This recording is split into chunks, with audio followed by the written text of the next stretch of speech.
You know, usually when we think about the spark that starts a massive earth-shattering war, there is this expectation of something, well, appropriately monumental. Right, like a grand invading army cresting a hill at dawn. Exactly. Or, I don't know, the coordinated, explosive assassination of an emperor. It's grand. It's obvious. It makes sense to our brains because the cause and the effect, they just look like they belong in the exact same weight class. Yeah, human psychology really craves that balance. Hmm. We want the reason for a tragedy to be just as massive as the tragedy itself. A 10-year global conflict shouldn't start over like a misplaced cup of coffee. No, it shouldn't. But then you look at ancient mythology, and suddenly that entire scale is thrown completely out the window.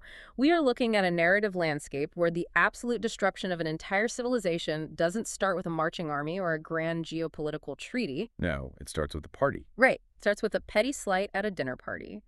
And what if I told you that the destruction of an entire ancient world started simply because someone didn't get a wedding invitation? It is wild to think about. It really is. So today, you and I are going to explore a really fascinating piece of film criticism titled The Cosmic Error. This document is a meticulous, brilliant analysis of Christopher Nolan's cinematic adaptation of the Odyssey. Which is such a complex film to begin with. Oh, totally. And through this lens, we're going to look at how a single bruised ego can launch a decade of bloodshed. We are going to compare modern cinematic storytelling with the sprawling mechanics of ancient myths. We're even going to travel through 17th century art history right up to a massive controversy at the 2024 Paris Olympics. Okay, let's unpack this. It is a phenomenal journey to go on because the core of this critique is really about the art of adaptation itself. Yeah. Like how we retell stories and how the layers we add can sometimes completely bury the original masterpiece we are trying to honor. Absolutely. And this exploration starts by looking directly at the very opening scene of Nolan's film. If you go into a movie theater expecting a sprawling Greek epic, you anticipate seeing massive armadas. Right. Thousands of ships Yeah. or towering CGI gods in the clouds. Exactly. But Nolan doesn't do that. The opening scene places you in a tiny, dark, dusty room in Ithaca. You can practically smell the wood smoke. There is a single bard standing on a wooden table. Just hitting a stick on the ground? Yes, rhythmically hitting a heavy wooden stick against the floorboards. Thud, thud, thud, thud. And over this relentless hypnotic beat, he hisses a 5-beat phrase. In the original German text we have, it's eine Gesicht, eine Flotte, ein Krieger. And translated to English, that hits with the same aggressive rhythm, which is a face, a fleet, a war, a warrior, a trick. It is so incredibly tight. It's a staccato rhythm, meaning every single word is a sharp, detached, punchy syllable. It doesn't flow like poetry. It hits you like a drum beat. Yeah, the critique points out that this is pure Nolan. It's highly intellectual, it's musical, and it operates almost like a modern minimalist indie stage play. Like the director's leaning out of the screen to tell you something. Exactly, telling you this is a story about the danger of stories. It's incredibly intimate. It is intimate, yes. What's fascinating here is that this intimacy is exactly what the critics use to launch their massive counterfactual. Because to really understand what Nolan is doing, you have to imagine the exact opposite approach. Right. They pose this brilliant hypothetical, what if someone else had directed this? Specifically, what if Peter Jackson, the architect behind the sweeping cinematic Lord of the Rings trilogy, had taken on the Odyssey instead? Oh man, that is such a wild pivot to imagine. You go from the quiet, minimalist, indie stage play where one guy is hitting a stick to dropping the viewer straight into a heavy metal stadium concert. Precisely. Jackson's entire philosophy of mythic storytelling requires the audience to understand the macro-level stakes before they ever zoom into the micro-level intimacy of a character's home. Jackson would never have started in a small room in Ithaca. No, he would need to set the scale first. Right, he would have demanded a 7-minute, sweeping, massive, world-building prologue. Think about how you feel watching the opening of The Fellowship of the Ring. You have Galadriel's voiceover. She is wise, she is sorrowful, she is ancient. Yeah, she spends minutes explaining the grand history of the Rings of Power, showing you the massive cosmic stakes of good versus evil before you ever see a single hobbit in the Shire. Exactly. But the narrator for an Odyssey prologue wouldn't be Galadriel. The dynamics of the Greek gods are entirely different. To understand what a Jackson prologue would actually look like for this story, we have to look at the exact moment the universe broke in Greek mythology, the event known as the Feast of the Gods. Right. And to put yourself in that cinematic moment, imagine sitting in the theater and the screen is pitch black. The soundtrack wouldn't be that soft, ethereal, elven chanting we associate with Middle-earth. Oh, definitely not. It would be a deep, dark, primitive choir. Ugh. A brutal, aggressive sound picture. The massive, booming, ancient drums mixed with those guttural, reedy woodwind instruments you might hear in the tension-building scenes of a King Kong movie. And then the visuals kick in. You are looking at Mount Olympus at night.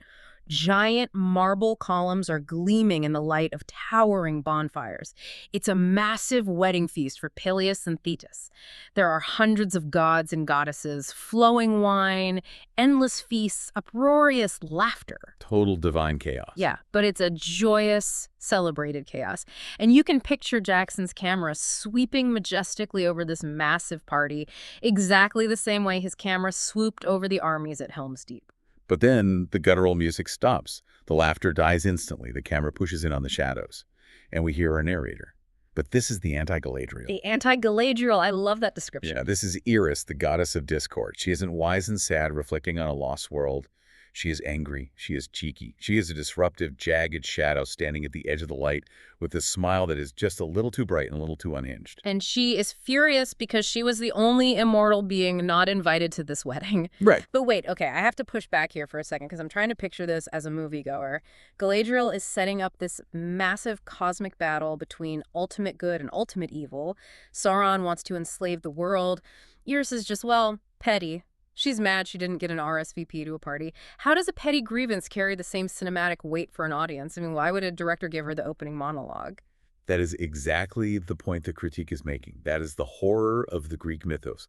The cinematic weight doesn't come from a grand battle of good and evil. It comes from the terrifying realization that human lives are completely disposable to these beings. Oh, wow. Yeah, the disproportionate scale is what makes it so chilling. You have this incredibly petty, high school-level drama not getting a wedding invite, and the consequence is the slaughter of tens of thousands of mortals. Jackson's prologue would be establishing that mortals like Odysseus are trapped in a universe run by teenagers with nuclear launch codes. Wow. Okay, that makes total sense. The sheer unfairness of it is the point. So Eris steps out of the shadows, looking at the empty space at the marble table where she should have been seated, and she utters the pivotal phrase, "Who thinks they can uninvite me, invites me all the more." And then she holds up a golden apple. Inscribed on the side of it are 3 words, "To the fairest." And with that too bright smile, she just casually tosses it right into the middle of a group of goddesses. And the immediate fallout is absolute unmitigated carnage. Hera, Athena, and Aphrodite, 3 of the most powerful beings in existence, immediately turn on each other, viciously fighting over who deserves the title of the fairest. Right, and the text imagines Jackson's camera at this point, panning rapidly away from Olympus, diving down from the heavens, rushing over the Aegean Sea, and crashing into the mortal city of Troy. Because that is where the ripple effect hits. You see the rapid-fire, horrifying consequences of this one apple. You see Helen, the face, the Greek armadas launching, the fleet, Achilles and Odysseus slaughtering people in the mud, the warriors, and finally the burning of the entire civilization of Troy through the wooden horse, the trick. Exactly. The prologue would end on a shot of a scarred, traumatized Odysseus on a lonely ship with a dead-eyed stare, completely unaware of why his life has been destroyed. And that right there is what the critique calls the cosmic error. The argument here is that this massive macro-level context is the missing piece in Nolan's extremely intimate opening. Because if you know about the golden apple, it completely changes how you view Odysseus. It recontextualizes everything. It really does. Everything he suffers on his journey home, the man-eating Cyclops, the maddening sirens, the years held captive by Calypso, and back home, his wife Penelope's agonizing decades of loneliness, all of it is just the bloody, drawn-out aftermath of this one uninvited goddess feeling insulted. It is her fault, not his. Exactly. By establishing that cosmic error first, the audience deeply understands that Odysseus is just a pawn. But representing this visual transition, like the sheer chaotic nature of the gods and how their pettiness bleeds into mortal suffering, That has always been a massive challenge for artists. Which brings us into a completely different realm, because Nolan isn't the first person to struggle with how to visually represent the chaotic, petty nature of the gods without making it look completely ridiculous. To understand the mechanics of adapting a myth, we actually have to step out of the movie theater and travel back to 17th century art history. Yeah, there was a painter who tackled this exact scene of the gods feasting. Right? We were talking about a Dutch painter named Jan van Bielert. Somewhere between 1635 and 1640, he painted his own masterpiece of this event. It's titled The Feast of the Gods, and it currently hangs in the Musée Magnin in Dijon, France. Okay. It is a striking visual depiction of the wedding feast on Olympus. You have Bacchus, or Dionysus, the god of wine, lounging right in the center of the canvas. He's looking out at the viewer with this intense bacchanalian gaze. And for anyone who doesn't know that term, bacchanalian basically means a wild, uninhibited, wine-soaked party where all the rules are thrown out. It's debauchery. Precisely.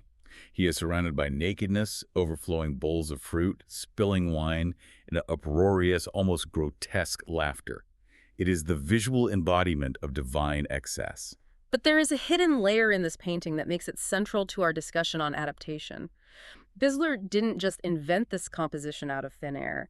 He deliberately borrowed the entire structural framework from one of the most famous paintings in human history, Leonardo da Vinci's The Last Supper. Yes, it has the exact same frieze-like layout. And a frieze-like layout, just to picture it, is like looking at a carving on an ancient Greek temple. All the figures are lined up horizontally, shoulder to shoulder, across a single plane. Bislert uses that same incredibly long table, the dramatic lighting, and the figures grouped mathematically around a central axis. It is unmistakable once you see the two side by side.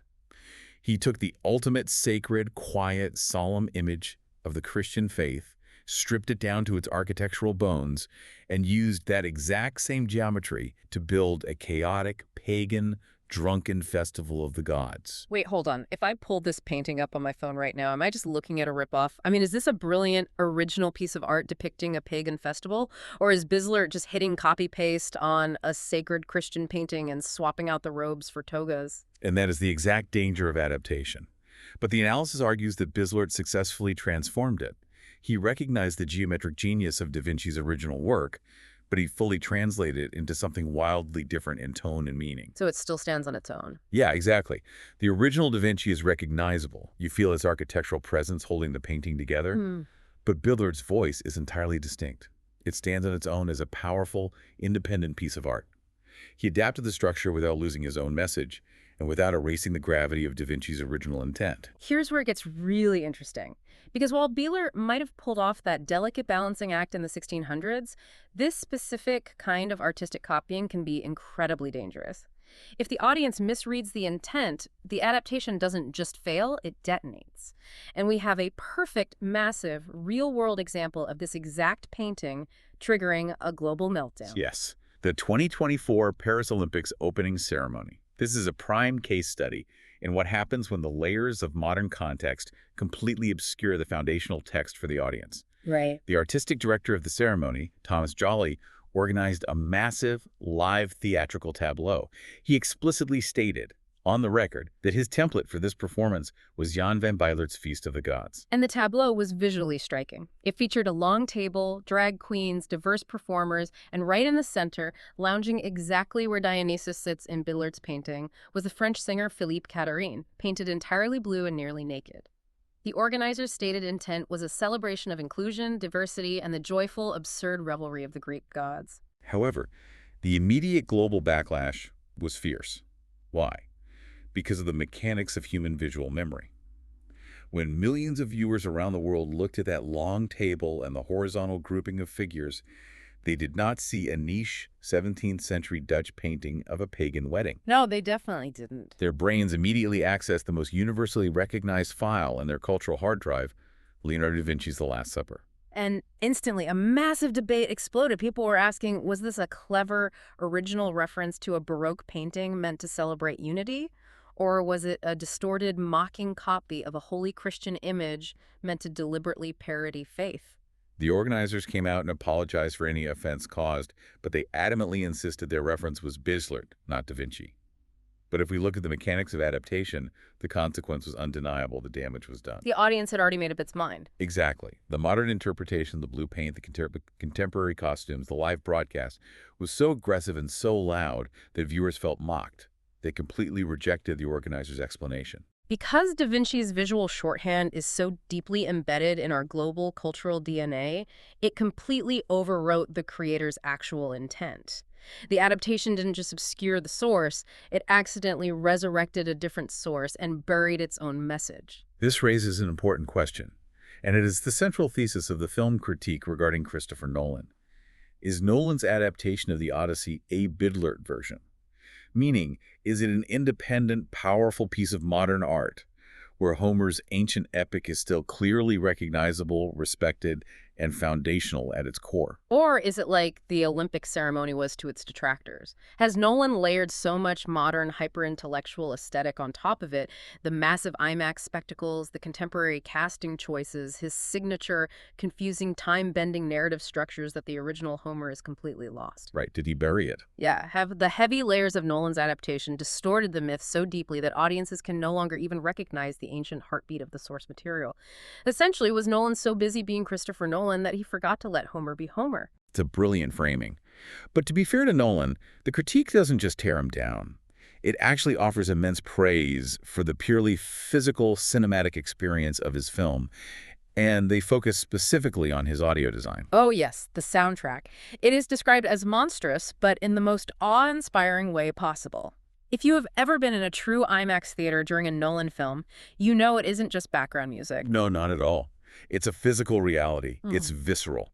The bass in this film is so heavy that it literally pushes the air out of your lungs. It vibrates your chest cavity. It makes the floorboards under your seat shake. It's an overwhelming sensation. Yeah, you aren't just hearing the music, your body's absorbing it. And the critics use this specific physical sonic experience to construct their final grand metaphor for the entire movie. They bring us all the way back to Eris, the goddess of discord, and that golden apple. Imagine this ideal vision of how the story should physically feel to an audience. We are back on Mount Olympus. Iris steps up to the incredibly long, highly polished marble banquet table. She doesn't throw the apple violently like a baseball. She tosses it elegantly. It lands on the marble. And the exact millisecond the gold makes contact with the stone, the massive chest-thumping bass of Nolan's soundtrack kicks in. Yeah, I can almost feel that. Yeah, and as it begins to roll down the length of the table, past all these terrified silent gods, the sound escalates. Think about Peter Jackson's Lord of the Rings again, specifically the One Ring. When someone drops the One Ring, Jackson makes sure you hear this heavy, unnatural, magnetic thud. Oh, absolutely. It isn't like a piece of jewelry. It sounds like a piece of the Earth's core hitting the floor. It has terrible gravity. That is the perfect comparison.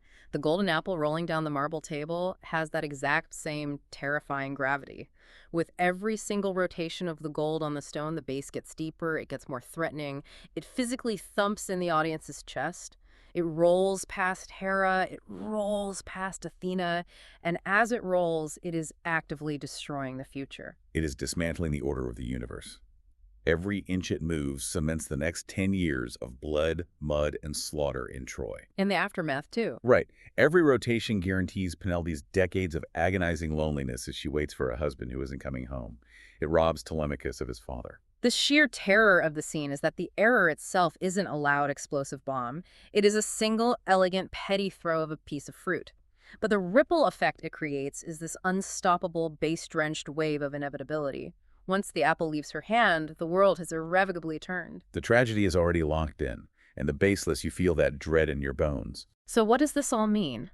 We have got on an incredible journey today, unpacking the single piece of criticism.